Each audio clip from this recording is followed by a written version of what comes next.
It's midnight. You're scrolling real estate listings like it's a horror genre.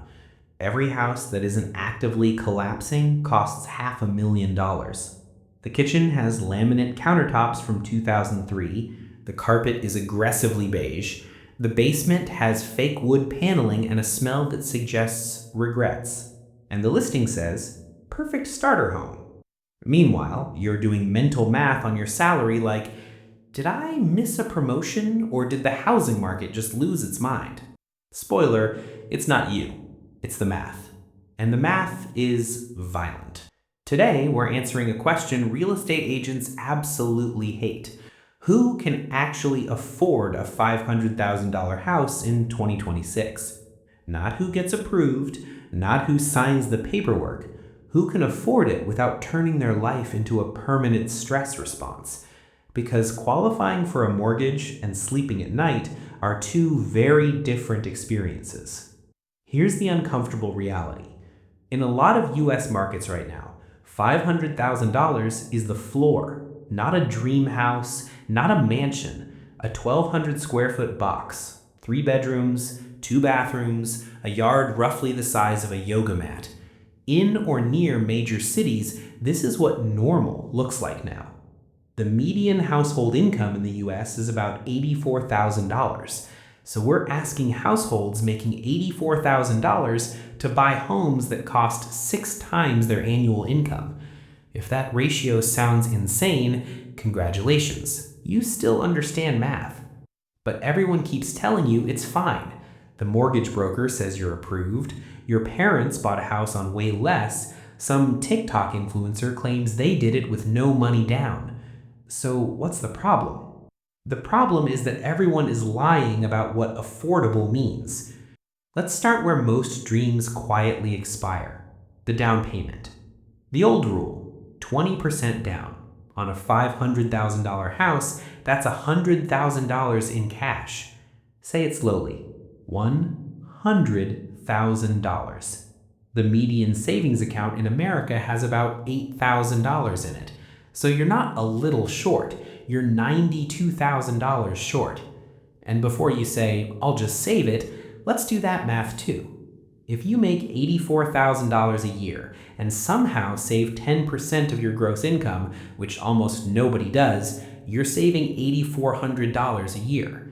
At that pace, it'll take you 12 years to save the down payment. That's assuming house prices don't go up. They will. So instead, you put down 5% or 10% like most people do. Congratulations, you've unlocked a new monthly subscription called PMI, Private Mortgage Insurance. You pay $200 to $400 a month for insurance that protects the bank from you. It's a poverty tax, and it's just the beginning. So let's say you somehow scrape together 10% down. That's $50,000 gone. You now have a $450,000 loan. At current interest rates around 6 to 7%, your mortgage payment lands at roughly $2,800 a month. That's just principal and interest. That number is a lie by omission. Now add property taxes. Call it $500 a month if we're being generous. Homeowners insurance, another $300. Maintenance, the thing everyone forgets until something explodes, budget $417 a month.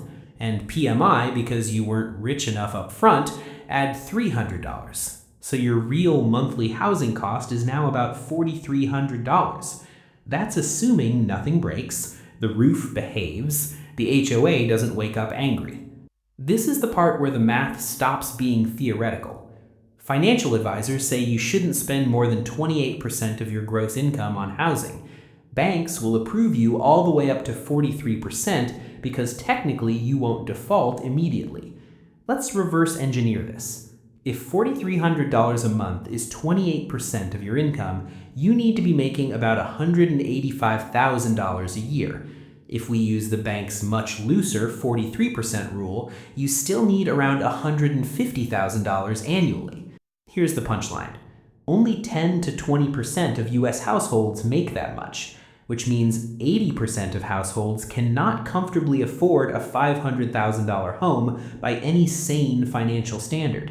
This isn't an opinion. It's just math being deeply unkind.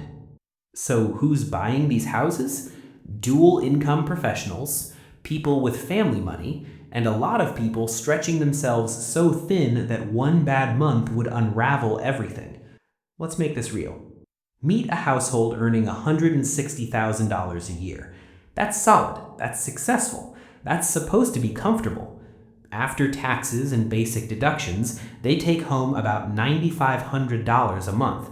Now subtract the $4,300 housing cost, they're left with $5,200 for everything else.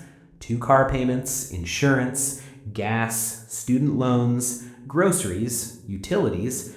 Suddenly, that $5,200 turns into about $1,500, and that's before clothes, kids, medical bills, saving, or enjoying being alive. This is what it feels like: checking your bank account before buying groceries, pushing car repairs to next month, lying awake at 2 a.m. doing mental math. Not because you're bad with money, because the house is quietly suffocating you. Here's the part nobody in the system is incentivized to say. Sellers list homes at $500,000 because that's what the last one sold for. Banks approve you at 43% debt to income because the loan probably won't fail right away. Real estate agents tell you to stretch because their commission depends on closing the deal. No one in this transaction gets paid for telling you this might ruin your life. Once you buy, you're locked in. You can't just change your mind 6 months later without nuking your credit and your down payment. So people stay. They stay in houses they can't afford, working jobs they hate, terrified of any income disruption, all while wondering why the American dream feels like a low-grade panic disorder. Here's the harsh truth. For most people, a $500,000 house is not affordable, not sustainably, not without accepting a level of financial stress that would have been considered reckless a generation ago. This isn't about working harder, it's not about budgeting better, and it's definitely not about skipping coffee. House prices have exploded, wages haven't. You cannot budget your way out of a broken ratio.